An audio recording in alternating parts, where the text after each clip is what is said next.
तो आपका अपने चैनल पर जिसका नाम है स्टूडेंट्स एकेडमी। और आज हम शुरू करेंगे कक्षा 9th का पहला चैप्टर। ठीक है, हम क्या करेंगे इस क्लास के अंदर 9th क्लास को स्टार्ट करते हैं साइंस में। पहला चैप्टर से लेकर आखिरी फर्स्ट टर्म जितने भी चैप्टर आएंगे सभी को हम 1 बाय 1 करके कवर करेंगे। तो शुरू करते हैं पहले चैप्टर से। पाठ का नाम क्या है? पाठ का नाम है मैटर इन आवर सराउंडिंग, यानी कि हमारे परिवेश में द्रव्य। ठीक है, बात करते हैं मैटर की, यानी कि इसको हिंदी में बोलते हैं द्रव्य क्या होता है। तो शुरू करते हैं इसी। द्रव्य क्या है? द्रव्य एक पदार्थ है, यानी कि इसको हिंदी में पदार्थ बोलते हैं, द्रव्य बोलते हैं, मैटर्स बोलते हैं। जो भी चीज़ हमारे आसपास जो भी आप देखते हैं जिसको भी हम टच कर सकते हैं वो सभी मैटर है। जैसे मार्कर है, मार्कर मैटर है, बोर्ड भी मैटर है, पंखा भी मैटर है, मैं भी मैटर हूँ, दीवार भी मैटर है। यानी कि हर वो चीज़ जिसे हम जो है टच कर सकते हैं, फील कर सकते हैं, वो मैटर है। वहीं बात करें हम इमोशंस के बारे में, जैसे किसी को मान लो गुस्सा आ रहा है, किसी को किसी पे प्यार आ रहा है, किसी को किसी पे नफरत आ रही है, तो ये सभी जो है मैटर नहीं है, वो इमोशंस हैं। बाकी हर एक चीज़ जो स्पेस घेरती हो और उसको हम टच कर सकें वो मैटर है। ठीक है, यानी कि डेफिनेशन की बात करें हम, इसके अंदर परिभाषा के अंदर बात करें हम मैटर की, तो the object which occupied the space and have mass, यानी कि वे चीज़ जो द्रव्यमान रखती हो और स्थान घेरती हो उसको बोलते हैं हम मैटर, उसको हम पदार्थ बोलते हैं। ठीक है, पदार्थ कहो द्रव्य कहो एक ही बात है। ठीक, वे वस्तु जिनका अपना द्रव्यमान होता है तथा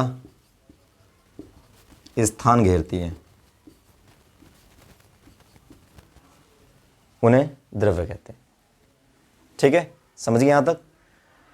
बाकी बात करें पुराने इतिहास में लौटें तो पहले जो दार्शनिक रहे भारत में, उनका मानना ये था कि दुनिया के अंदर हर एक चीज़ जो है वो 5 तत्वों से मिलकर के बनी हुई है।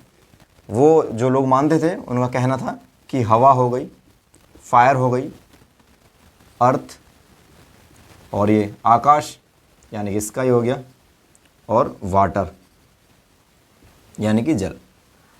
तो कहने का मतलब ये है कि जो पिछले जो हमारे दार्शनिक थे उन्होंने कहा कि संसार के अंदर जो सभी चीज़ें हैं वो इन 5 चीज़ों से मिलकर बनी हुई है, जिसे हम पंच तत्व कहते थे। लेकिन जब आने वाले समय में जब साइंटिस्ट आए तो उन्होंने इसको और आगे जो है कैटेगराइज करा 3 पार्टों में। तो इन्होंने इसको बोला कि भाई इन 5 से चीज़ों से बनी हुई नहीं होती। ठीक है, इन्होंने बोला कि 3 पार्टों में चीज़ें बनी हुई होती हैं। पहली होती है सॉलिड, दूसरी होती है लिक्विड, और तीसरी होती है गैस, यानी कि ठोस, द्रव्य और गैस। यानी कि कोई भी जो पदार्थ है इस संसार में बना हुआ है वो इन 3 चीज़ों से मिलकर बना हुआ है। लेकिन जो पहले बात चलती थी, पहले का लोगों का कहना था कि इन 5 चीज़ों से मिलकर बनी हुई है। तो हम इसको तो छोड़ते हैं क्योंकि ये तो दार्शनिक की चीज़ें हो गई, हिस्ट्री की बातें हैं, इस पे चलते हैं हम। तो 3 तरह की चीज़ें हमारे पास में होती हैं। जो हमारा कोई भी मैटर होता है वो मैटर 3 तरीके का हो सकता है, या तो वो ठोस रहेगा, सॉलिड रहेगा, या लिक्विड रहेगा, द्रव्य रहेगा, या फिर वो गैस होगा, यानी कि वो गैस मतलब गैस ही होता है। सबके मैं एग्जाम्पल बताऊँ आपको, तो जो ठोस है इसका एक एग्जाम्पल हो जाएगा, जैसे आप ईंट समझते हो जिससे घर बनाते हैं, ब्रिक हो जाएगी। द्रव्य की बात करें तो यहाँ पे दूध हो जाएगा, पानी हो जाएगा, चाय हो जाएगी। और गैस की बात करें तो गैस वही जिसको हम लेते हैं एयर में से, ऑक्सीजन गैस मान लो, नाइट्रोजन गैस मान लो, सल्फर मान लो, हाइड्रोजन मान लो, कोई भी गैस हमारी, वो सब हमारी गैस हो जाएंगी। ठीक है, तो हम आगे चलते हैं, पढ़ते हैं। सबसे पहले शुरू करते हैं हम सॉलिड की, कि सॉलिड क्या होता है।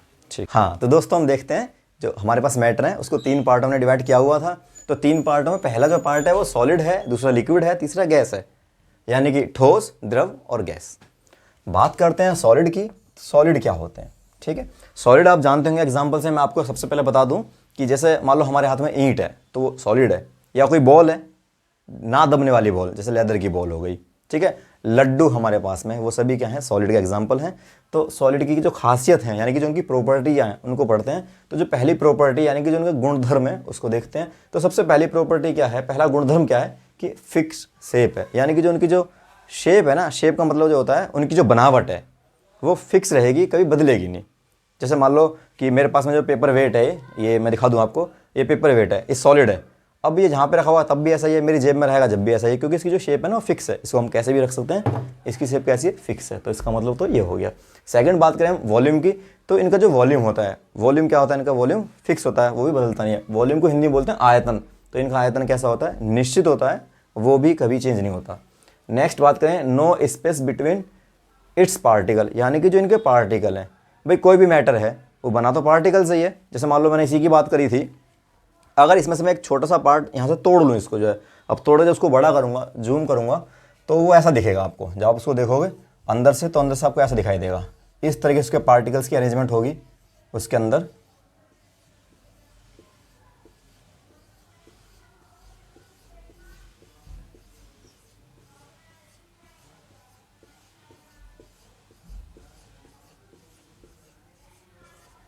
ये इस तरीके से इसके अंदर अरेंजमेंट है, तो इसके बीच में ऐसी अरेंजमेंट होगी। आप इसमें क्या देख रहे हो कि इसके बीच में, इसमें लिखा ना कि नो स्पेस, यानी कि इसके अंदर स्पेस तो होता है पर बहुत ही ना के बराबर होता है, इसलिए बोल देते हैं कि स्पेस नहीं है इसके अंदर। जैसे आप ये देख रहे होंगे बहुत कम स्पेस होता है और उससे इसको कोई फर्क पड़ता नहीं है। तो इनकी जो शेप है वो निश्चित होती है और इनके जो पार्टिकल्स हैं उनके बीच में स्पेस ना के बराबर होता है। ठीक है, नेक्स्ट बात करें नो मूवमेंट बिटवीन दैम, जब इनके बीच में स्पेस ही नहीं है मूव करने के लिए, तो ये कहाँ से जो मूव कर पाएंगे। ठीक है, तो इसलिए क्या करते हैं, ये गति नहीं कर पाते, यानी कि ये वाला जो पार्टिकल है ये यहीं रहेगा। ये चाहे कि ये इसकी जगह पे आ जाए तो नहीं आ सकता, क्योंकि स्पेस ही नहीं उतना आने के लिए। तो इसलिए इनके अंदर बीच में क्या है, मूवमेंट नहीं होती, गति नहीं होती। नेक्स्ट बात करें रिजिड की और हार्ड की, तो ये बहुत हार्ड होते हैं, रिजिड होते हैं, इन्हें दबाया नहीं जा सकता। ठीक है, नेक्स्ट बात करें कांट फ्लो, यानी कि ये बहते नहीं है। जैसे पानी है हमारे पास में, पानी हमने कहीं पे गिर दिया तो पानी पहाड़ों से नीचे बहता हुआ आता है ना, ऊंचे से नीचे की ओर आता है। ये ठोस हैं, ये कहीं फ्लो नहीं करते, ये जहाँ पे पड़े होते हैं वहीं पड़े रहते हैं। नेक्स्ट बात करें फिक्स डेंसिटी, तो इनका जो घनत्व होता है वो भी निर्धारित होता है। नेक्स्ट बात करते हैं लिक्विड में, लिक्विड को हिंदी में द्रव कहते हैं। द्रव के अंदर जो पहली खासियत है वो ये है कि इनकी जो शेप है वो फिक्स नहीं होती। लिक्विड की, लिक्विड मतलब द्रव है, इसकी मतलब पहली खासियत क्या है कि इनकी जो शेप है वो फिक्स नहीं होती। शेप से मेरा मतलब ये है, अगर जो मान लो हमारे पास एक गिलास पानी है, तो जो उस पानी की जो शेप है वो गिलास जैसी है। जब उस पानी को आप जो है बलून के अंदर डाल दोगे, गुब्बारे के अंदर डाल दोगे, तो उसकी शेप गुब्बारे जैसी हो जाएगी। जब उसको आप पी लोगे पानी को, तो जैसा आपका पेट होगा अंदर से, स्टमक जो होगा उसकी शेप कैसी हो जाएगी, स्टमक जैसी हो जाएगी। तो इसीलिए इनकी शेप क्या होती है, फिक्स नहीं होती। बात करते हैं वॉल्यूम की, इनका जो वॉल्यूम में क्या होता है, वो वॉल्यूम इनका फिक्स होता है, यानी कि इनका जो आयतन है वो निर्धारित होता है। आयतन से मेरा मतलब है आप उसको गिलास के अंदर भरोगे, जितना वॉल्यूम उसका गिलास के अंदर होगा उतना ही वॉल्यूम उसका जो हमारे पेट के अंदर होगा, और उतना ही वॉल्यूम थाली के अंदर होगा। उस पानी को आप कहीं भी डालेंगे तो उसका एक फिक्स जो है वॉल्यूम रहेगा। नेक्स्ट बात करते हैं medium space between its particle. इसका मतलब क्या है कि जो पार्टिकल्स इसके होते हैं लिक्विड के पार्टिकल्स के बीच में थोड़ा बहुत जो है इसके अंदर स्पेस पाया जाता है। जैसे मैं आपको एक बना कर दिखा दूँ, यहाँ पे जो है इसका एग्जांपल समझ सकते हो आप चित्र देख के। जैसे एक पार्टिकल्स यहाँ पे है, एक यहाँ है, एक यहाँ है, एक यहाँ पे है। इस तरीके से आप देख रहे होंगे कि इनके बीच में काफ़ी जगह होती है, बहुत ज़्यादा तो नहीं होती, लेकिन हाँ ये है कि थोड़ी बहुत जगह भी होती है इसके अंदर। ठीक है, तो ये क्या है, ये इसके अंदर मीडियम स्पेस है। नेक्स्ट बात करते हैं मीडियम मूवमेंट बिटवीन दैम, यानी कि जब इनको गति करनी होती है, यानी कि ये वाला जो पार्टिकल है इधर जा सकता है, ये वाला पार्टिकल इधर जा सकता है, ये इधर जा सकता है, ये इधर, ये इधर, ये इधर, ये इधर जा सकता है। तो ये गति कर सकते हैं, मूवमेंट कर सकते हैं। क्यों? क्योंकि इसके बीच में स्पेस होता है। Next can flow high to low concentration. इसका मतलब ये है कि अगर पानी है हमारे पास में, ठीक है, अगर हमने पानी को कहीं पे घेर दिया, अगर वो ऊंचाई पे पड़ा हुआ पानी है तो अपने आप ही थोड़ी देर में फ्लो करने के बाद वो नीचे की तरफ आ जाएगा। तो लिक्विड की खासियत यही होती है कि जो हाई लेवल होते हैं, हाई लेवल से लो लेवल की तरफ ये पानी फ्लो करता है। नेक्स्ट बात करते हैं डेंसिटी, इसकी फिक्स होती है। अगर हम देखते हैं गैस के बारे में, द्रव के बारे में बात करते हैं, तो द्रव का जो पहला पॉइंट है वो ये है कि नो फिक्स शेप, इनकी जो शेप है वो फिक्स नहीं होती। आप जानते हैं एयर के बारे में, एयर जो है किसी भी शेप की हो सकती है। ठीक है, नेक्स्ट है नो फिक्स वॉल्यूम, इनका आयतन फिक्स नहीं होता, ये हर जगह अलग अलग वॉल्यूम शो करते हैं, अलग अलग का वॉल्यूम होता है। नेक्स्ट बात करते हैं high space between its particle. इसके अंदर क्या है कि जो इनके जो पार्टिकल्स होते हैं उसके अंदर स्पेस बहुत ज़्यादा होता है। जैसे हमारे पास एक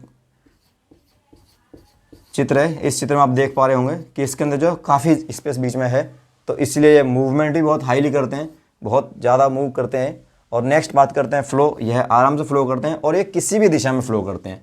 एयर जो हमारी होती है वो किसी भी तरफ जो है फ्लो कर जाती है और इनकी डेंसिटी फिक्स नहीं होती। अब यहीं पे मैं आपको एक बात और बता देता हूँ कि जब पार्टिकल्स मूव करते हैं, ये वाला पार्टिकल्स वहाँ इधर जाता है, ये वाला पार्टिकल इधर आ रहा है, ये इधर जा रहा है, ये कोई भी पार्टिकल्स किधर भी जा सकता है, ऐसे ही इसमें और ऐसे ही इसमें। तो जब पार्टिकल्स गति करते हैं, जब मूव करते हैं, तो उस गति का जो नाम है उसका नाम है ब्रोवियन मोशन। ठीक है, ब्रोवियन मोशन है। एक साइंटिस्ट थे हमारे पास, रॉबर्ट ब्राउन, 1887 की बात है, 1827 की बात है। उन साइंटिस्ट ने सबसे पहले बताया था कि कोई भी जो पार्टिकल्स होते हैं वो पार्टिकल्स मूव करते रहते हैं, और जब वो मूव करते हैं तो गति करते हैं, उस गति का नाम होता है ब्रोविन गति, यानी कि ब्रोविन मोशन। और वही मोशन इन पार्टिकल्स के बीच में देखने को मिलता है। ठीक है, ओके।